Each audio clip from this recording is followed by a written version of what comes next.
네, 우리 오늘은 하박국과 스바냐를 나누도록 하겠습니다. 네, 진도가 아주 잘 나가고 있습니다. 그죠? 네. 이러다가 한 다음 주쯤에 다 끝날 것 같기도 하고요. 하면 되죠, 뭐. 네, 계속 야외로 나가면 되죠. 계속 이야기로 나갈까요? 네, 오늘은 하박국과 스바냐를 통해서 네, 하나님의 은혜를 나누도록 하겠고요. 자, 먼저 하박국 선지자는 남유다 멸망 이전에 네, 이렇게 섬겼던 자입니다. 하박국에 대한 내용이, 하박국에 대한 배경이 그렇게 막 상세하게 나와 있지는 않아요. 네, 그렇지만 우리가 분석을 해보면 나훔, 하박국, 스바냐가 함께 사역했다라는 것을 알 수가 있습니다. 자, 하박국의 뜻은 포옹하다, 껴안다라는 뜻이고요. 그리고 핵심은 믿음, 또 정의에 대한 것을 계속해서 드러내고 있습니다. 하나님께서는 왜 이 불의한 세상 가운데 가만히 계시나, 이 불의한 것들을 그냥 두시는가, 빨리 벌하지 않고, 또 의인은 왜 이렇게 괴롭게 하시는가, 뭐 이러한 질문 가운데서 이렇게 하박국 선지자는 말씀을 전한다기보다는 질문을 하는, 하나님께 좀 따지는 그러한 특이한 선지자인데요. 자, 그러한 부분들도 우리에게 주시는 메시지가 있습니다. 그래서 우리 오늘 성위기 9월 23일자, 네, 9월 23일자 말씀을 먼저 함께 보시면서 나누도록 하겠습니다.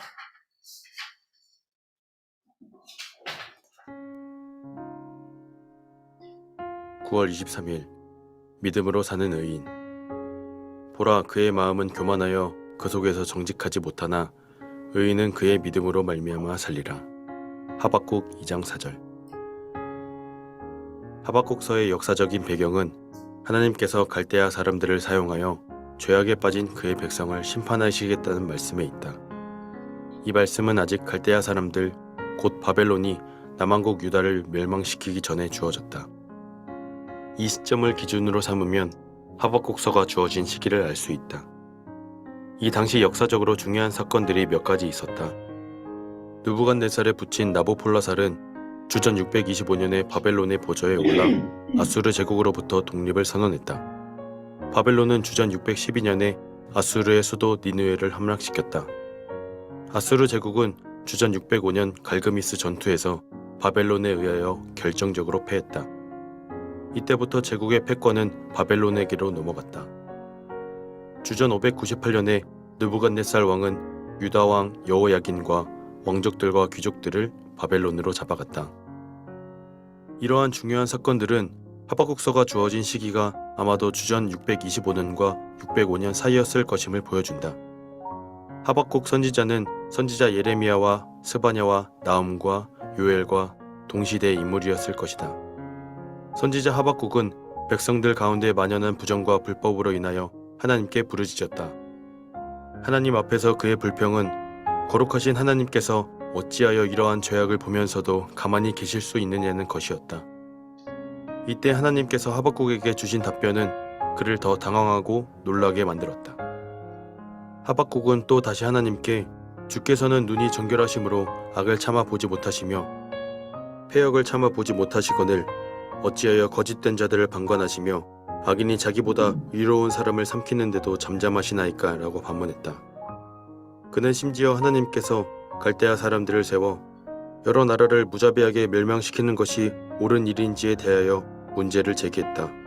하박국은 하나님의 답변을 받기 위해서 파수꾼의 망루에 올라가 기다렸다. 2절에서 20절의 내용은 바로 이때 하나님께서 그에게 주신 응답이다. 2장 4절은 하박국에서 가장 중요한 구절이다. 하박국은 하나님께서 서판에 기록하여 모든 사람들이 달려가면서도 읽을 수 있게 하라는 묵시의 말씀을 받았다. 이 묵시의 중심에 의인은 그의 믿음으로 말미암아 살리라는 말씀이 있다. 이 말씀의 앞부분에는 보라, 그의 마음은 교만하여 그 속에서 정직하지 못하나란 진술이 나온다. 이것은 악인이 살아가는 죄악된 모습이다. 이것의 정반대는 의인이 살아가는 모습이다. 이 악인에 대한 추가적이고 확대된 설명이 5절에 나온다. 그는 술을 즐기며 거짓되고 교만하여 가만히 있지 아니하고 스올처럼 자기의 욕심을 넓히며 또 그는 사망 같아서 족한 줄을 모른다. 이러한 악한 사람의 국가적인 확대판이 갈대아의 바벨론이다. 하나님께서는 그런 나라를 사용하여 자기 백성을 심판하시겠다는 것이다. 2장 4절에 의인은 그의 믿음으로 말미암아 살리라에서 주목할 표현은 그의 믿음이다. 믿음에 해당되는 히브리어는 에무나다. 이것은 단지 믿음의 행위 자체만이 아니라 믿음의 구체적인 표현을 포함한다. 이것은 그 믿음의 구체적인 표현으로 언약적인 신실함을 포함한다. 그러므로 의인은 그의 믿음으로 살리라는 말씀은 의인은 그의 신실함으로 살리라는 의미를 가진다. 여기서 언약적인 신실한 믿음의 삶은 인내와 기다림과 악인들의 교만하고 통제되지 않는 욕심을 추구하는 삶과 반대다. 하박국 시대의 사회적인 문제는 사람들이 여호와 하나님을 믿는다고 하지만 그들의 생활이 언약적으로 신실함과는 너무나도 멀었다는 것이다.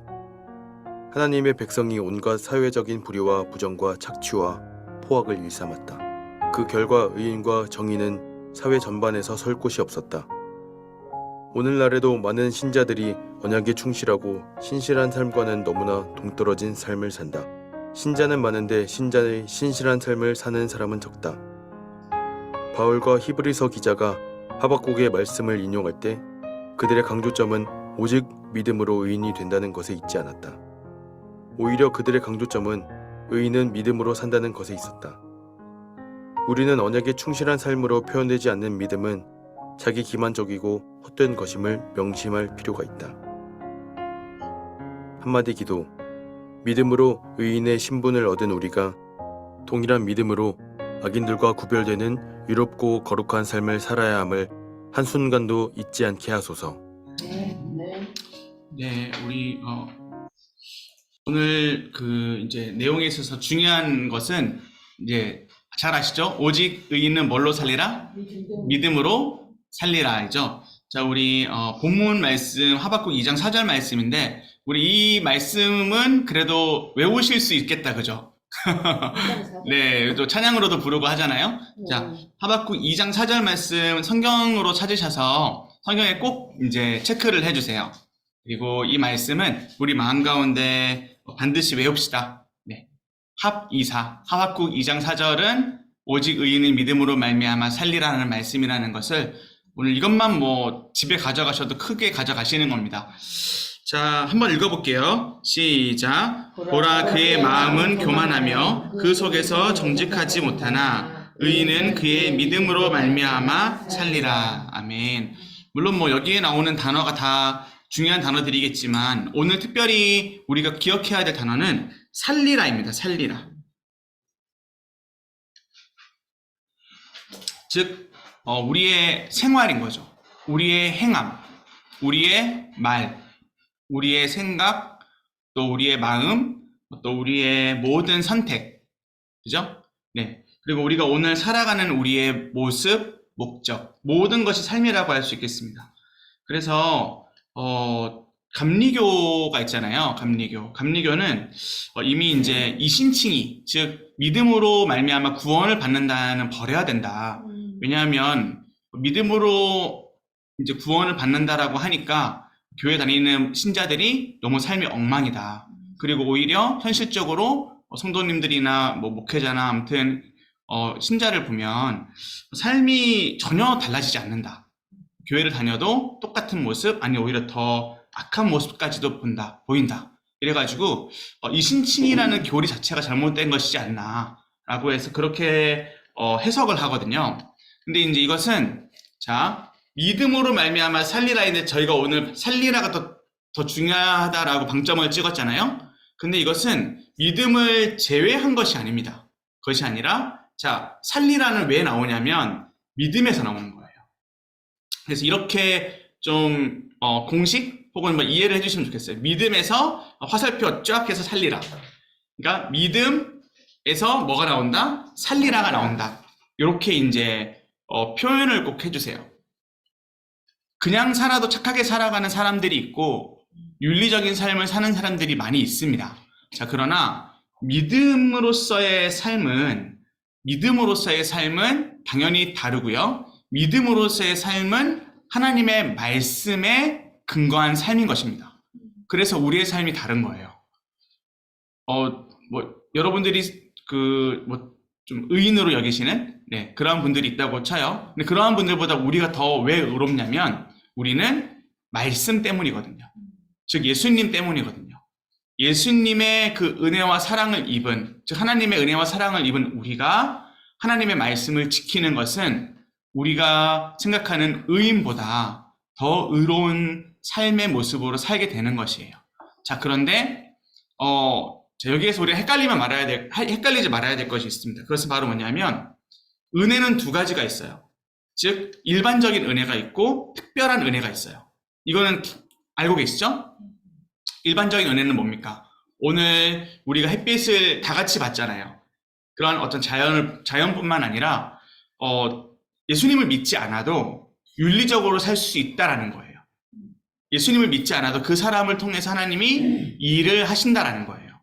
그 사람을 통해서 우리가 혜택을 누릴 수 있다라는 것이 일반 은혜입니다. 뭐 가령 예를 들어 오늘 이거 끝나고 식사하실 거죠. 맛집 가실 거죠.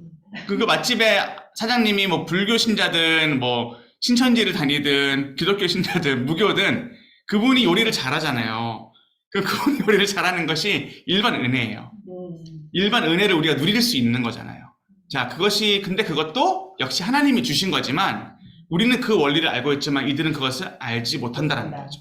그러나 자, 그렇다면 우리가 요리를 하는 것은 특별 은혜다? 그것이 특별 은혜가 될 수 있느냐라는 것은 바로 우리가 하나님의 말씀에 따라 요리할 때, 하나님의 말씀에 따라 살아갈 때, 그것이 특별한 은혜로서 우리가 순종하는 것이 되는 것입니다. 또 우리가 누리는 것이 되는 것이고요. 또 우리가 베푸는 것이 될 수도 있겠죠. 그래서 일반적인 은혜와 특별한 은혜를 구분하셔야 되는데, 자, 특별 은혜는 쉽습니다. 말씀이 있습니다. 특별 은혜 안에는 말씀이 있고 믿음이 있고 지금 우리의 관점에서는 예수님과 성령님이 계신 거죠. 이해되시죠? 그래서 우리에게 있어서 삶은 중요하다는 거예요. 우리가 일반적인 도덕, 일반적인 우리나라의 예의, 일반적인 우리나라의 문화에 잘 따르는 것도 중요하겠습니다만, 자, 그것이 당연한 것이 아니라 그것은 우리가 믿음을 가진 자로서 더 지켜야 할 것이 되어야 된다는 거예요. 자, 그래서 오늘 제가 좀 말을 돌려서 했는데 우리는 상식선으로 살아야 돼요. 첫 번째로. 자, 빨간불이 됐습니다. 운전을 하신다면 빨간불이 되면 어떻게 해야 될까요? 멈춰야 됩니다. 제가 오늘 좀 어디를 갔다 온다고 사실 조금 늦었어요. 근데 제가 이제 갑자기 회개를 하게 되네요. 노란불과 빨간불 사이에서 고민을 하다가 조금 엑셀레이터를 밟았어요. 왜 밟았느냐? 카메라가 없었거든요. 그래서 쫙 밟는데, 어디 골목에서 차가 이제 자기는 이제 나오려고 나오다가 저를 깜짝 놀랬나 봐요. 그래가지고 빵 크랙션을 누르더라고요. 그래서 제가 뭐라고 했겠습니까? 잘 됐습니다. 창문을 내리고 혹은 멈춰서고 왜 빵빵거리세요? 라고 하는 게 맞을까요? 우리의 감정은 그럴 수 있죠. 그러나 뭐 잘못했습니다라고 할 수 있으면 그렇게 해야 되고 아니면 죄송한 마음을 가지고 앞으로 운전을 잘해야겠죠. 그런 마음을 가졌습니다. 하나님한테 잘못했습니다. 제가 운전하면서도 오늘 죄를 몇 번 짓는구나 생각을 했습니다.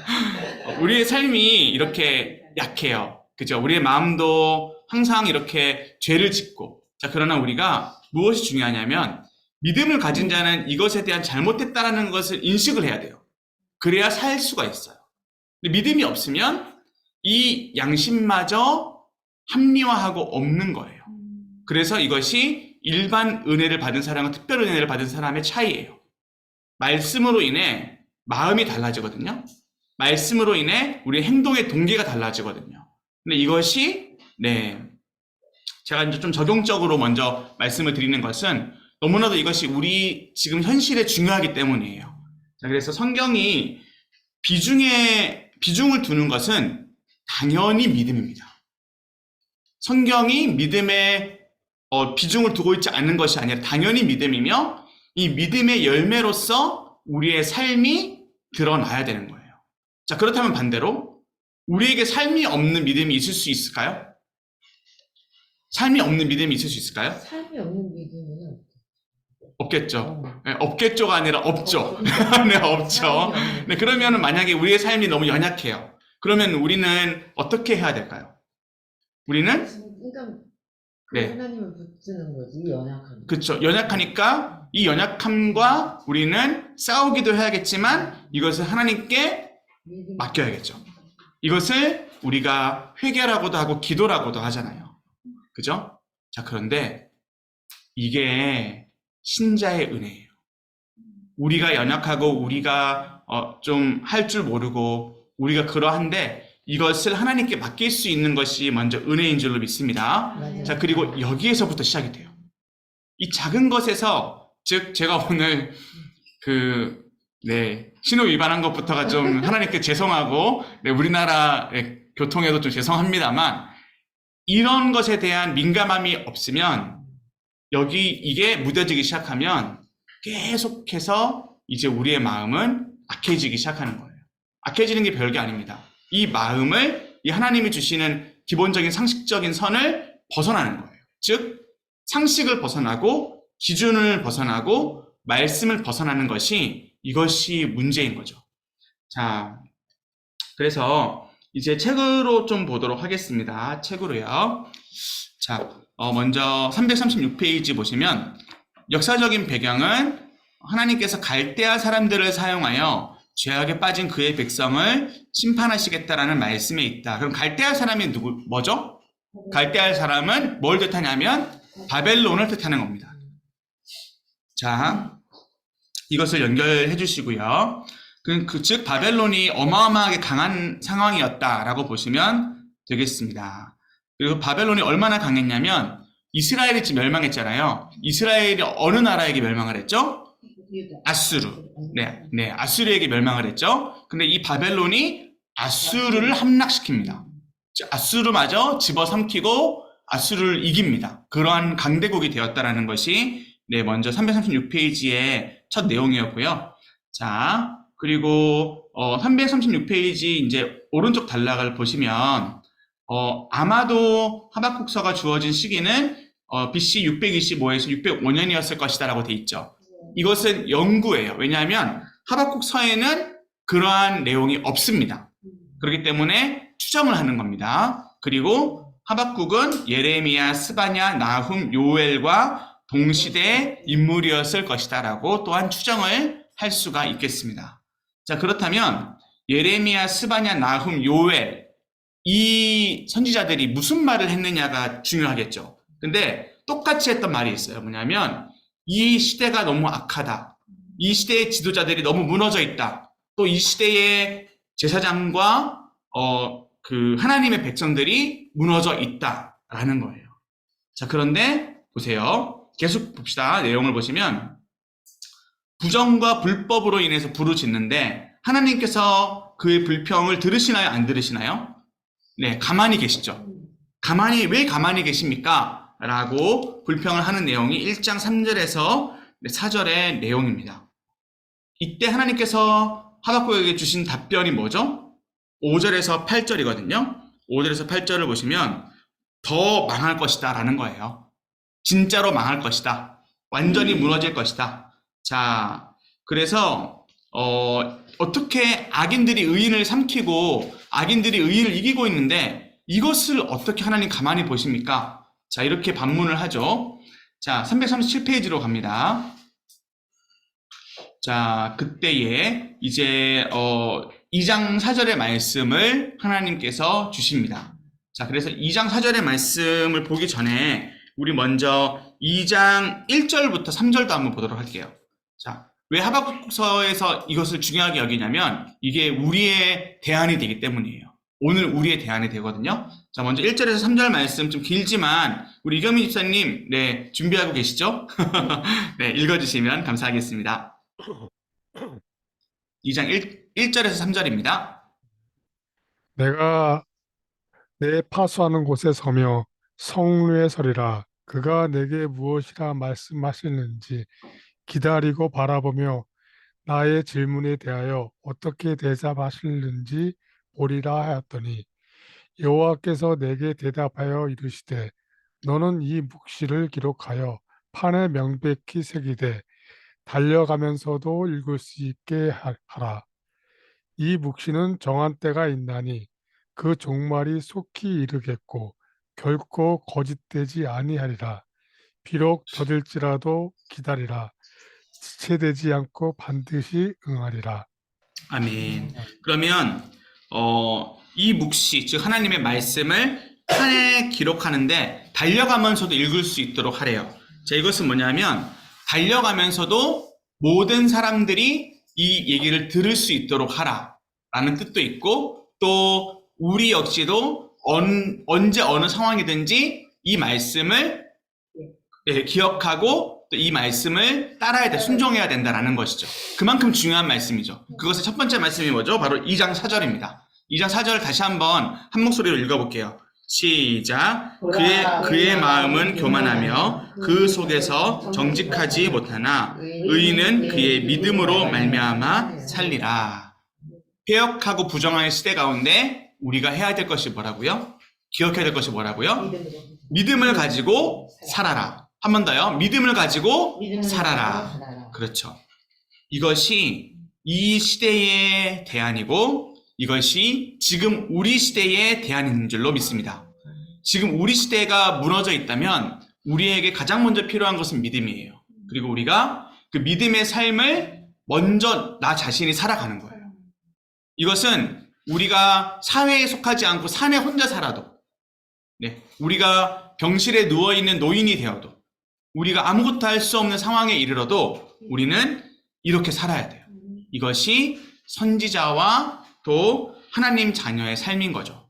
자, 중요한 것은 여기에 좀 나오는데요. 책으로 한번 보도록 하겠습니다.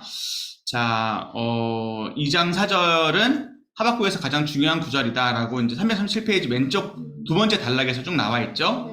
두 번째 단락에 뚝쭉 보시면은 악인이 살아가는 죄악된 모습과 정반대는 의인이 살아가는 모습이다라고 되어 있죠. 자, 그리고 이것에 대한 확대적인 설명이 5절 이하다라고 되어 있고요. 자, 그 다음 단락을 보겠습니다. 마지막 단락이죠. 자, 337페이지 왼쪽에 맨 밑에 단락 2장 4절에 의인은 그의 믿음으로 말미암아 살리라 해서 주목할 표현이 뭐죠? 먼저는 그의 믿음입니다. 그의 믿음이다. 믿음에 해당하는 히브리어가 뭐죠? 에무나다. 에무나. 이것은, 자, 여기서부터는 같이 읽어볼게요. 이것은부터 시작. 이것은 단지 믿음의 행위 자체만이 아니라 믿음의 구체적인 표현을 포함한다. 이것은 그 믿음의 구체적인 표현으로 언약적인 신실함을 포함한다. 아멘. 그래서 이 에무나가 쓰인 단어가 뭐냐면 파수꾼들이 성벽을 지킬 때에 서 있는 모습. 자, 파수꾼들이 성벽에서 졸고 있어요.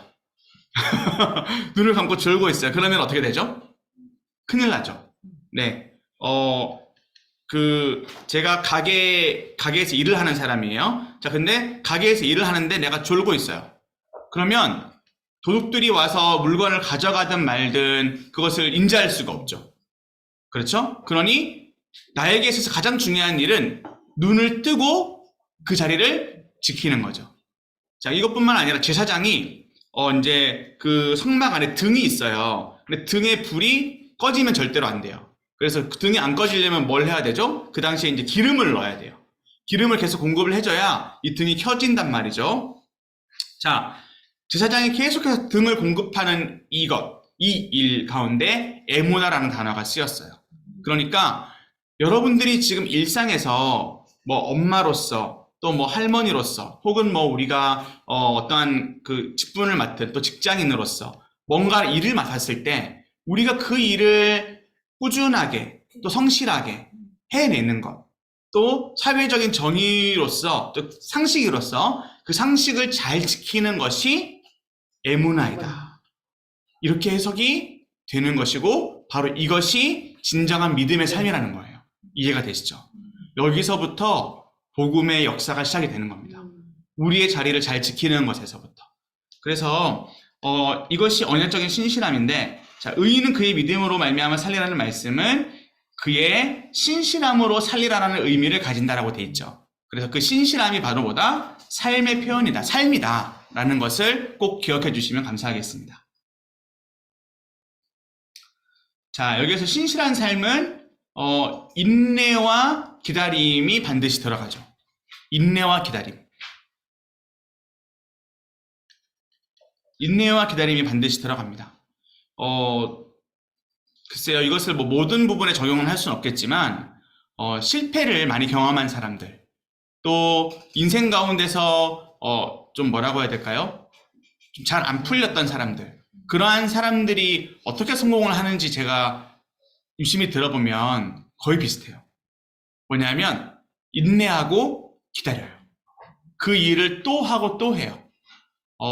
제가 뭐 좀 이렇게 엄청 좋아하진 않지만 그래도 저 사람은 참 건강한 사람이다라고 생각하는 사람 중에 한 사람이 박나래거든요. 박나래. 박나래 아세요? 그 사람이 막 뭐 물론 크리스천은 아니지만 참 성격이 좋더라고요. 근데 그 연예인이 성공한 이유는 끝까지 그 일을 했대요. 본인이 무명 생활이 길었고 또 오랫동안 힘들었지만 그 일을 했대요. 우리가 잘 알고 있는 유재석, 뭐 박명수, 뭐 이런 유명한 지금의 연예인들은 다 본인들의 자리에서 실패를 많이 경험했더라고요. 이것이 아까 말씀드렸던 일반 은혜의 원리입니다. 사업을 하는 사람, 장사를 하는 사람들도 실패의 시간들, 기다리는 시간들, 손님 없는 시간들, 돈 못 버는 시간들이 참 길어요. 근데 하나님께서 그 기다림을 그냥 두지 않으세요. 그 기다림을 통해 우리를 만드시고 그 기다리는 시간이 얼마나 필요했는지를 나중에 깨닫게 하세요. 자, 그래서 우리는, 즉 의인은 그의 신실함으로, 인내와 기다림으로 살아가야 합니다. 근데 우리가 추구하고 인내하는 그것이 욕심을 추구하거나 욕심을 버티고 붙잡고 있는 것이라면 당연히 버려야겠죠. 그렇지만 그것이 하나님의 말씀에 의한 순종이라면 우리는 반드시 인내하고 기다려야 하는 것이죠. 자, 오늘 이 말씀을 꼭 우리 마음 가운데 새겼으면 좋겠습니다. 자, 오늘 제일 중요한 것을 끝냈습니다. 그래서 자, 이제 다음으로 넘어가도록 하겠습니다. 우리 이제부터는 좀 내용이 가볍고 즐겁습니다. 자, 우리 9월 24일자 하박국 3장 한번 보도록 하겠습니다.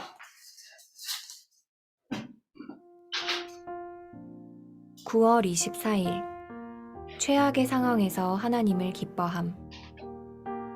비록 무화과 나무가 무성하지 못하며 포도나무에 열매가 없으며 감람나무에 소출이 없으며 밭에 먹을 것이 없으며 우리의 양이 없으며 외양간에 소가 없을지라도 나는 여호와로 말미암아 즐거워하며 나의 구원의 하나님으로 말미암아 기뻐하리로다.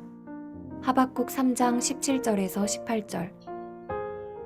3장 16절에서 19절은 하박국 선지자가 하나님께서 주신 말씀에 충격적으로 반응한 것과 그가 한 감사의 결단을 보여준다. 하나님으로부터 전혀 예상 밖의 말씀을 듣자 선지자의 창자가 흔들리고 그의 입술이 떨렸다. 선지자 자신은 갈대아인들의 무리가 유다 백성을 치러 올라오는 환난 날을 기다림으로 뼈에는 썩게 하는 것이 들어왔고 몸은 처소에서 떨게 되었다고 말했다. 이것은 하박국이 엄청난 심판의 메시지를 듣고 거룩한 두려움과 전율로 덮였음을 보여준다. 이는 거룩하신 하나님의 심판의 말씀에 대한 바른 반응이다. 그의 이와 같은 거룩한 떨림은 하나님 앞에서 새로운 기쁨을 가져다 주었다.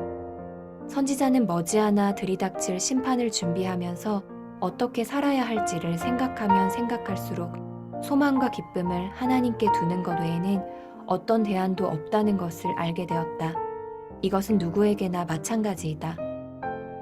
17절은 하나님의 심판으로 말미암아 전개될 가능성이 있는 최악의 빈곤 상황을 묘사한다. 최악의 상황은 생존을 지탱하고 윤택하게 하는 모든 것이 사라지는 경우다. 삶을 윤택하게 하는 무화과 열매, 포도나무 열매, 감람나무의 열매와 그 기름이 없다. 밭에 먹을 것이 없는 상황은 생존 자체를 위협하는 기근이다. 우리의 양과 소가 없는 것은 생계를 위한 미래가 사라지는 것을 보여준다. 이러한 최악의 상황이 벌어지는 때가 바로 여호와 하나님의 심판의 날이다. 이러한 상황이 벌어진다고 할지라도 여호와 곧 구원의 하나님을 즐거워하며 기뻐하겠다는 고백과 결단은 오직 여호와 하나님만을 바라보고 인내하는 신앙의 표현이다. 18절에 2번 언급된 말미암아는 히브리어 원문에는 없다. 원문의 뜻은 여호와를 기뻐하고 여호와를 즐거워한다는 것이다. 이것은 하나님께서 주신 풍요로운 것들을 즐기던 신앙에서 이제는 여호와 하나님, 곧 심판날에도 구원의 하나님 자신을 기뻐하고 즐거워하는 신앙으로 성숙해지는 것을 보여준다. 19절은 왜 선지자가 여호와 하나님을 기뻐하고 즐거워하는지 보여준다. 그 이유는 주 여호와가 그의 힘이 되시며 그의 발을 사슴과 같이 하여 그의 높은 곳으로 다니게 하실 것이기 때문이다. 여호와 하나님께서는 친히 땅의 높은 곳을 타고 다니시는 분이다. 여호와 하나님을 기뻐하는 자가 하나님의 이름으로 원수들을 굴복시키고 높은 곳에 다니는 것은 당연하다. 한마디 기도. 최악의 상황 속에서도 하나님만을 기뻐하며 즐거워하게 하소서. 아멘.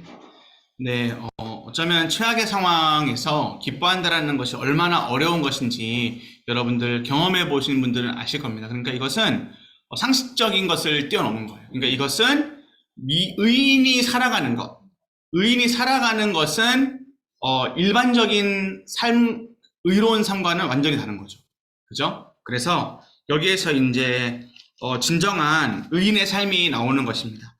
자, 먼저 우리 좀 중요한 말씀들을 좀 짚고 넘어가도록 하겠습니다. 우리 하박국 2장 14절 말씀 한번 볼까요? 하박국 2장 14절 말씀.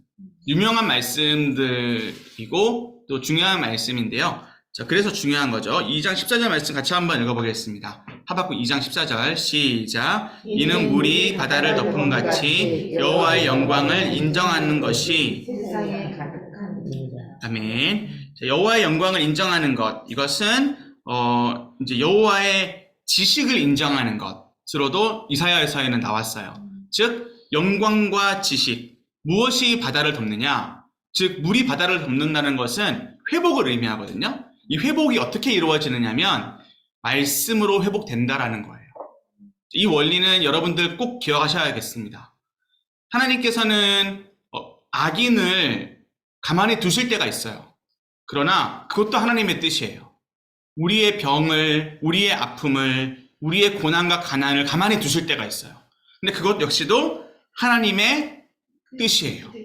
그것을 우리가 억울해하고 우리가 합리화하면 우리의 말은 욥과 그의 친구들의 말과 매우 비슷해집니다. 하나님, 어떻게 내가 이 고난을 당해야 합니까? 내가 왜 이 고난을 당해야 합니까? 왜 나에게만 이러한 고통이 있습니까? 왜 우리만 이렇게 안 되는 것입니까? 라는 불평밖에 나오질 않아요. 자, 그런데 하나님의 뜻이 불평이겠어요? 아닙니다. 하나님은 그것을 정죄하지 않으시고 하나님은 그것을 반드시 통해서 그 어두운 터널을 통해서 밝은 빛으로 나아가게 하세요. 자, 그 우면산 터널 있잖아요. 우면산 터널을 왜 뚫었을까요? 서울시에서.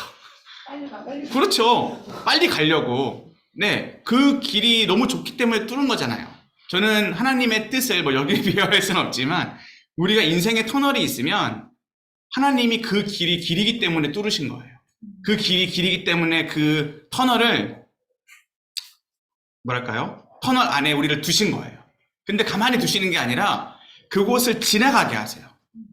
요나를 큰 물고기 뱃속에 그냥 두신 게 아니라 거기에서 나오게 하셨잖아요. 거기에 있는 게 그 뜻이 아니라고요.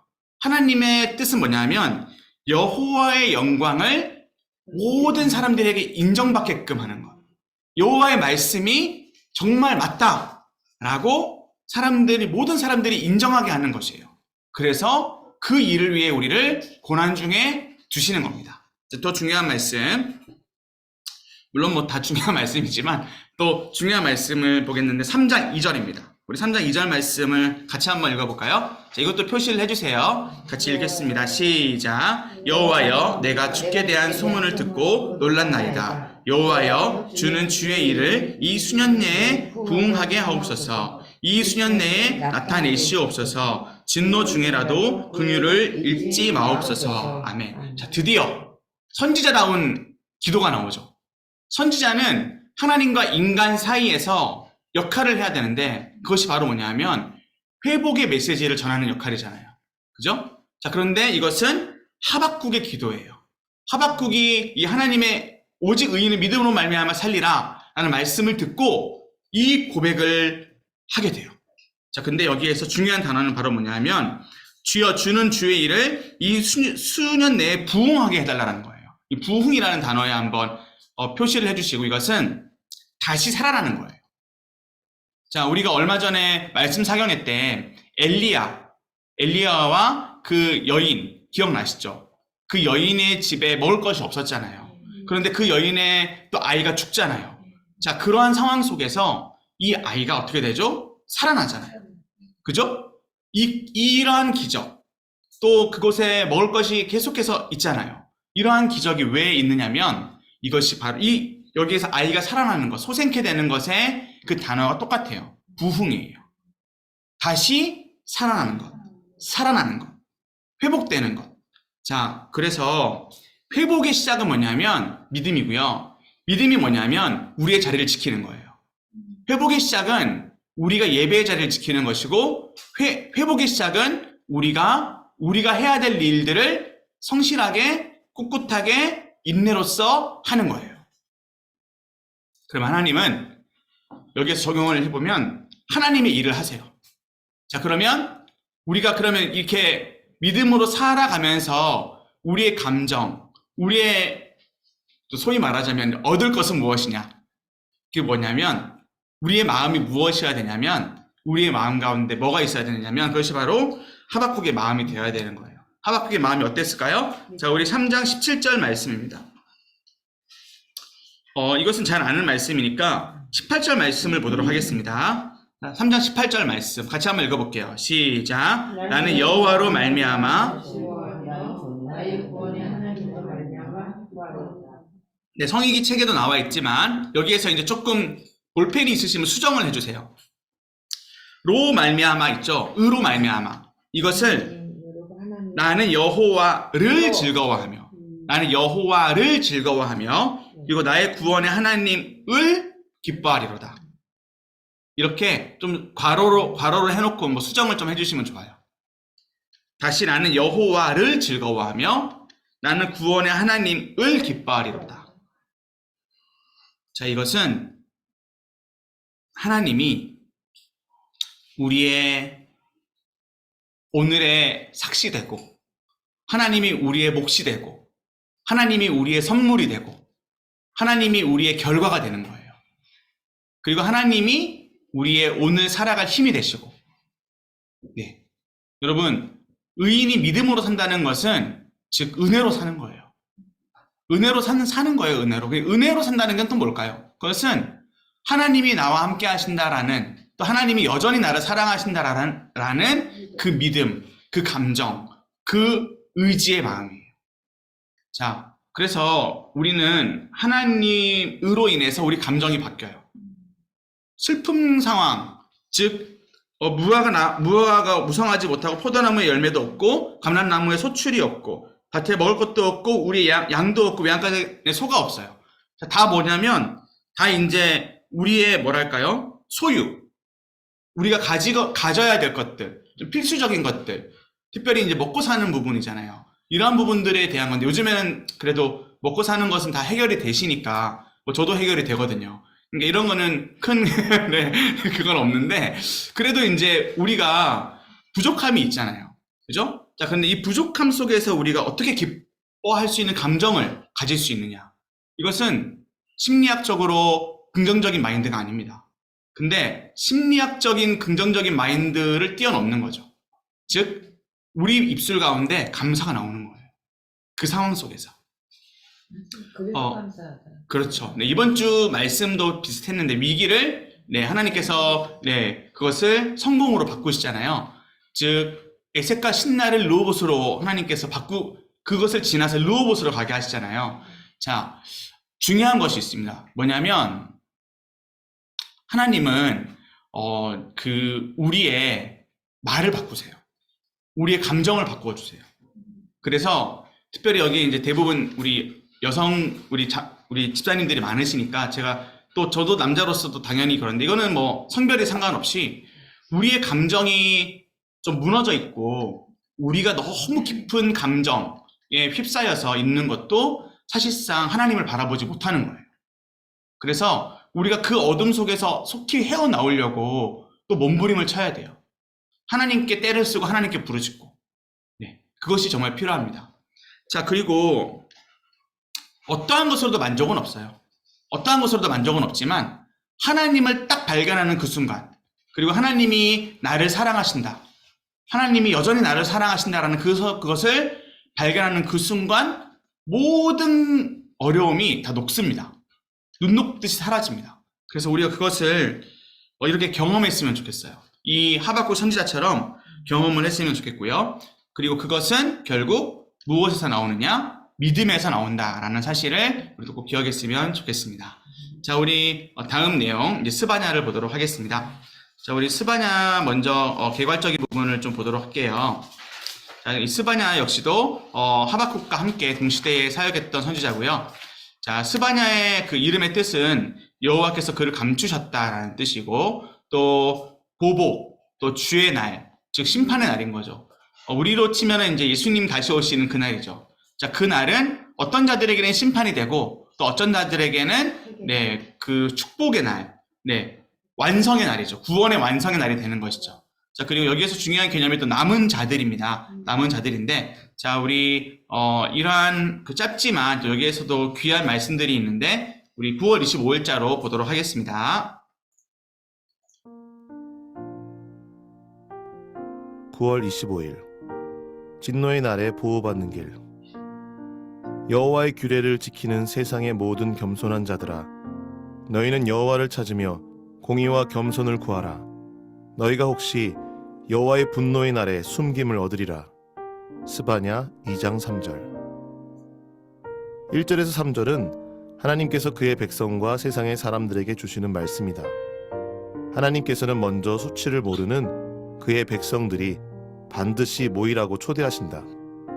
2절은 그 모임을 언제 가져야 하는지를 분명하게 한다.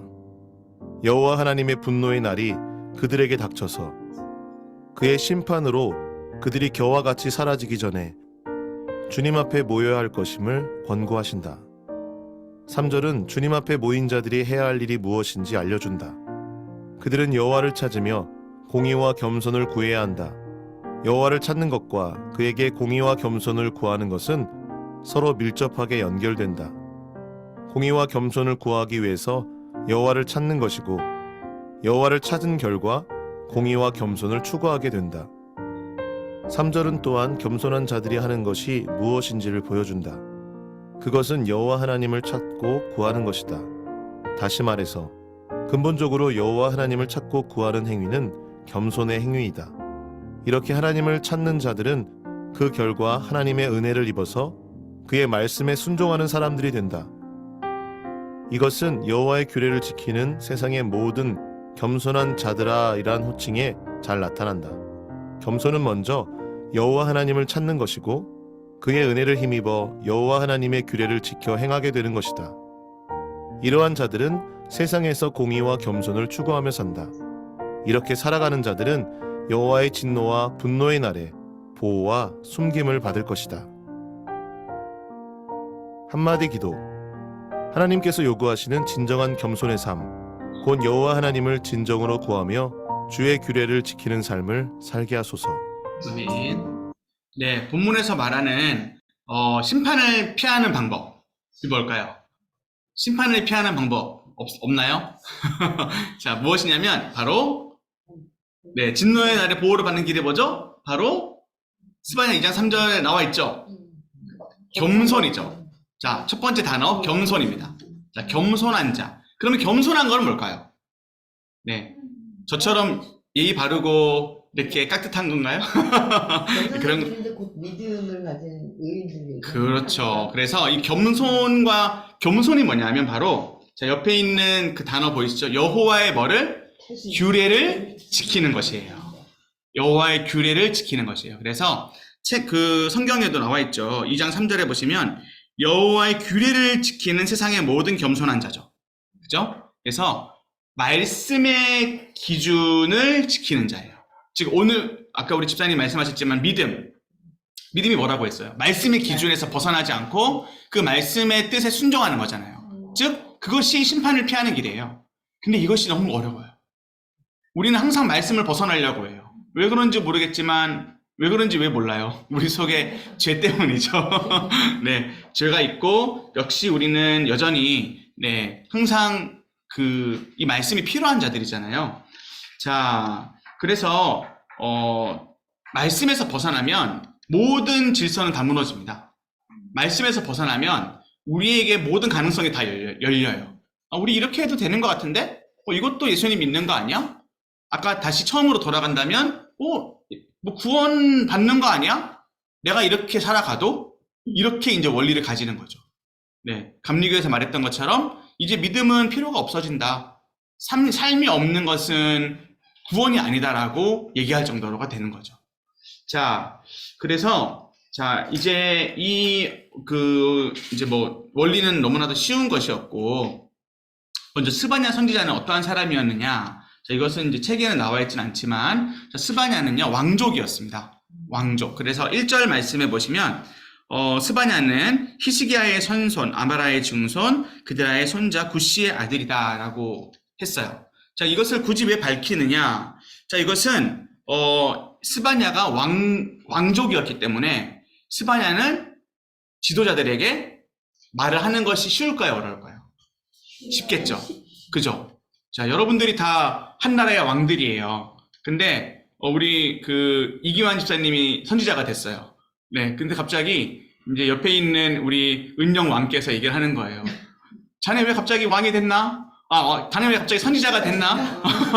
자네는 왕이 될 사람인데, 왕이 될 상인데 말이야. 왜 갑자기 선지자가 왜 갑자기 선지자가 됐나? 막 이렇게 대화가 가능하잖아요. 근데 그러한 지도자들, 그 다음에 그러한 위치에서 사람들에게 더 얘기를 잘 할 수 있었겠죠.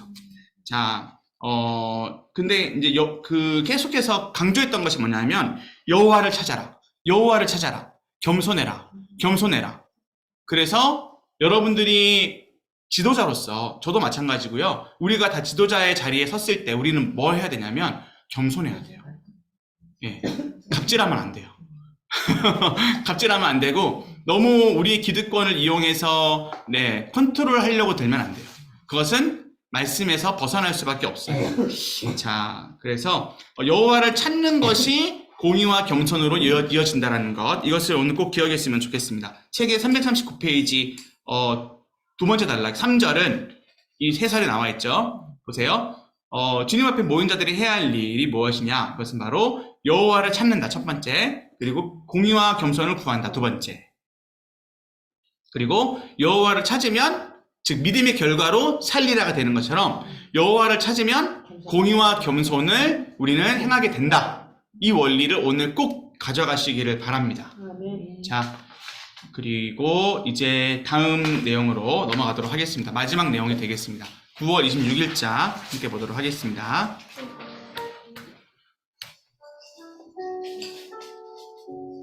(9월 26일) 자기 백성을 사랑하시고 기뻐하시는 하나님, 너의 하나님 여호와가 너희 가운데 계시니 그는 구원을 베푸실 전능자시다. 그가 너로 인하여 기쁨을 이기지 못하여 하시며 너를 잠잠히 사랑하시며 너로 인하여 즐거이 부르며 기뻐하시리라 하리라. 스바냐 3장 17절. 3장의 전체는 패역하고 포악한 성읍 예루살렘에 대한 심판의 화를 선포한다. 먼저 심판에 대한 말씀이 나오고 이어서 위로와 소망의 말씀이 나온다.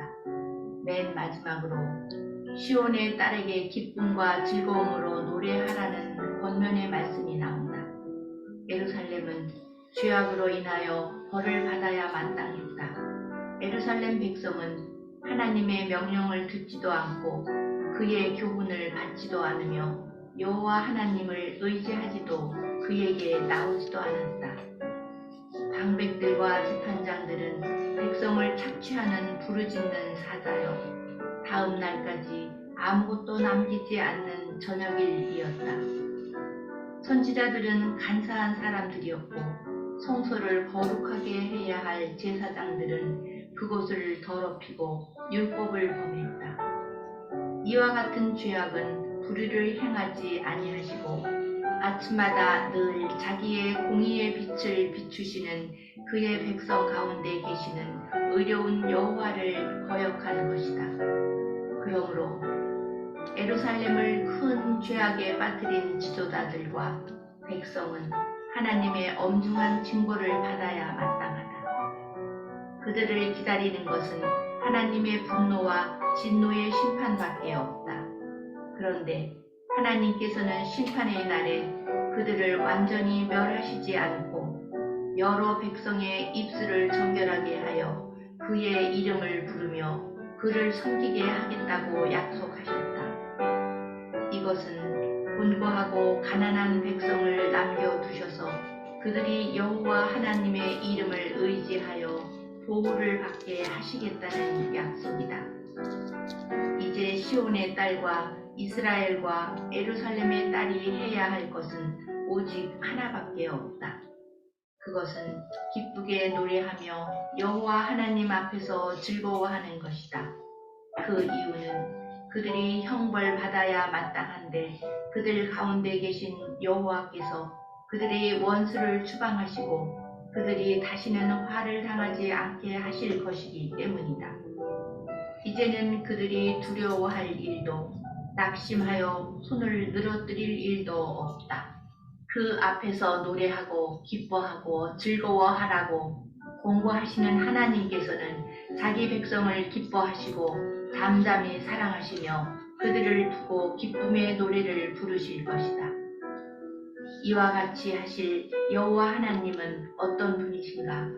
그는 그들의 하나님 여호와시며 그들 가운데 계신 분이요 그들에게 구원을 베푸실 전능한 하나님이시다. 이와 같은 구원하시기에 전능하신 언약의 하나님 여호와께서 그들을 두고 기뻐하시며 그의 사랑으로 그들을 잠잠하게 하시며 그들을 두고 즐거운 노래를 부르시며 기뻐하실 것이다. 하나님께서 남겨두신 그의 백성을 이와 같이 하시겠다는 것은 참으로 세상의 어떤 말로도 표현할 수 없는 은혜와 은총이다. 하나님께서 이러한 기쁨으로 기뻐하시고 이러한 사랑으로 사랑하신다는 사실을 제대로 알면 누구라도 근심과 염려에 빠져 낙심하는 대신에 기쁨의 잔치와 축제를 할 것이다. 이 약속을 하신 언약의 주 하나님께서는 예수님께서 세례를 받으실 때 너는 나의 사랑하는 아들이며 내가 너를 기뻐한다고 말씀하셨다. 하나님께서는 이러한 사랑과 기쁨의 말씀을 예수님을 믿는 모든 자들에게도 하신다. 모든 신자는 하나님께서 기뻐하시는 아들 예수님 안에서 그의 기뻐하심을 받는 아들들이기 때문이다. 한마디 기도. 여호와 하나님께서 나를 보고 기뻐하고 즐거워하시는 기쁨과 즐거움으로 하나님 앞에서 기뻐하고 즐거워하게 하소서. 아멘. 네, 우리 이 내용 가운데서 중요한 부분이 있죠. 방금 이 부분은 공유를 못 드렸네요. 집사님 죄송합니다. 네, 이경민 집사님 죄송해요. 공유를 해서 봐야 되는데 화면이 안 나오셨죠? 방금. 네, 그래요. 자, 우리 일단은 이 내용 가운데 중요한 부분 340페이지에 보시면 그 하나님의 백성이지만 하나님의 백성은 하나님의 명령을 듣지도 않았다. 그의 교훈을 받지도 않았다라는 것이 첫 번째 단락 마지막에 나오죠. 여호와 하나님을 의지하지도 그에게 나오지도 않았다라고 되어 있습니다. 그 결과는 당연히 심판입니다. 심판이고요. 지금까지 이렇게 왕들이 무너지고 또 먼저는 이제 북이스라엘이 멸망한 이유는 바로 이 이유 때문이었다는 것을 우리는 잘 알고 있습니다. 자, 예루살렘은 큰 죄악에 빠뜨린 지도자들 반드시 벌 받아야 하고요. 심판을 받아야 합니다. 그러나 하나님의 마음은 어떨까요? 하나님의 자녀들, 하나님의 백성들을 심판해야 되는 하나님의 마음은 너무나도 사실 아프십니다. 자, 그런데 자, 340페이지 밑에서 한 5번째 줄쯤에 왼쪽 단락입니다. 그런데 하나님께서는 심판의 날에 그들을 완전히 멸하지 않으신다. 그리고 여러 백성의 입술을 뭐하게 한다? 정결하게 한다. 그의 이름을 부르며 그를 섬기게 하겠다라고 약속하시지요. 자, 여기에서 우리가 중요한 부분이 있습니다. 하나님은 우리의 이제 표현으로 억지로 우리를 믿음으로 끌고 오지는 않으세요. 즉 우리의 인격적인 부분을 하나님께서는 존중하시고 우리의 선택을 하나님께서는 보신다라는 것을 꼭 기억하셔야 됩니다. 네. 그러나 더 중요한 것은 하나님은 심판의 하나님이세요. 우리가 구원에 받지 못하는 기준에 있다면 우리는 구원받지 못하는 것입니다. 그러나 하나님께서 우리를 구원하시겠다라고 약속을 한 그 약속은 절대로 끊어지지 않아요. 다시 우리를 언젠가는 회복해 하셔서 하나님의 자녀가 되게끔 하십니다. 우리가 아무리 무너져 있다 할지라도. 자, 그리고 그 시대 가운데 역시 스바냐처럼 하나님을 붙잡는 자들이 있었어요. 자, 그래서 하나님은 그들을 살려주셨는데 그들을 남겨두신 이유는 좀 성경적으로 봤을 때는 먼저는 예수 그리스도가 이 땅에 오시게 하기 위함이죠. 그죠? 예수님은 핏줄을 통해, 사람을 통해 이 땅에, 인류를 통해 이 땅에 오시잖아요. 하나님의 백성인 이스라엘, 하나님의 백성인 유다 민족을 통해서 하나님은 그 다윗의 자손이신 예수님을 이 땅에 오게끔 하십니다. 구원 역사를 위해서 남겨두십니다. 그리고 우리가 더 좀 좁은 시각으로 본다면 이들은 남은 자들이에요. 즉, 그 어려운 상황, 그 최악의 상황 속에서 심판을 받는 그 나라 속에서 마음이 하나님을 향해 있는 자들이에요. 저와 여러분의 믿음이 그런 믿음이 되었으면 좋겠습니다. 그러한 자들은 하나님을 보호하시고 하나님의 이름을 의지하기 때문에 하나님은 그들을 반드시 지켜주십니다. 자, 이제 그들에게 이러한 노래를 부르라고 하나님이 말씀을 주세요. 그 노래가 뭐냐면 바로 17절 말씀입니다. 오늘 본문 77절 말씀을 한 번 더 읽고 우리 이제 이것에 대한 좀 적용을 하고 마치겠습니다. 3장 17절 말씀인데요. 이것은 여러분들 특송 한번 해본 분이시라면 이 가사로 한번 불러보셨을 거예요. 그죠? 찬양으로서 우리가 부르는 건데 한번 읽어볼게요. 같이요. 시작. 너의 하나님 여호와가 너의 가운데 있으니 그는 구원을 베푸실 전능자이시다. 그가 너로 말미암아 기쁨을 이기지 못하시며 너를 잠잠히 사랑하시며 너로 말미암아 즐거이 부르며 기뻐하시리라 하리라. 아멘. 여기에서도 말미암아는 괄호를 좀 쳐주세요. 그러니까 너를 잠잠히 사랑하시며 너를 즐거이 부르시며 너를 즐거이 부르시며. 네. 우리가 하나님을 기뻐하는 일이 많은가요? 하나님을 기뻐하는 그러한 고백? 그러한 시간들이 좀 하루 가운데 많이 있으신가요? 사실 저도 목사지만 참 부끄럽습니다. 하나님을 기뻐할 시간이 주어졌음에도 하나님을 기뻐하기보다는 저한테 뭐가 좋은 일이 생겼을 때 기뻐한 적이 많았던 것 같아요. 우리 아이들이 우리 손에 뭔가 들려있으면 기뻐하죠. 오늘 치킨이네? 오늘 나를 위해서 이걸 사왔어? 나를 위해서 이 옷을 사왔어? 당신 나를 위해 이 백을 사왔어? 나 이거 정말 갖고 싶었던 백인데 할인을 많이 했나봐? 이러면서 기뻐하시죠. 자, 그런데 이제 좀 거두절미하고 우리가 너무 중요한 거는요, 소중한 줄 잘 몰라요. 근데 사라져보면, 그게 정말 이 땅에 사라지면 얼마나 중요한지 우리가 알게 돼요. 그죠? 우리 특별히 이제 여성분들은 엄마가 돌아가시면 그렇게 슬프대요. 그것이 마음에 너무 오랫동안 남는데요. 왜냐하면 뭔가 세상에 아무것도 없는 것처럼 여겨진대요. 그러니까 그죠? 네, 그게 큰 존재였던 거죠. 네, 큰 존재였던 거죠. 자, 근데 하나님은 일단은 돌아가시지 않으세요. 하나님은 죽지 않으시는 분입니다. 알고 계시죠?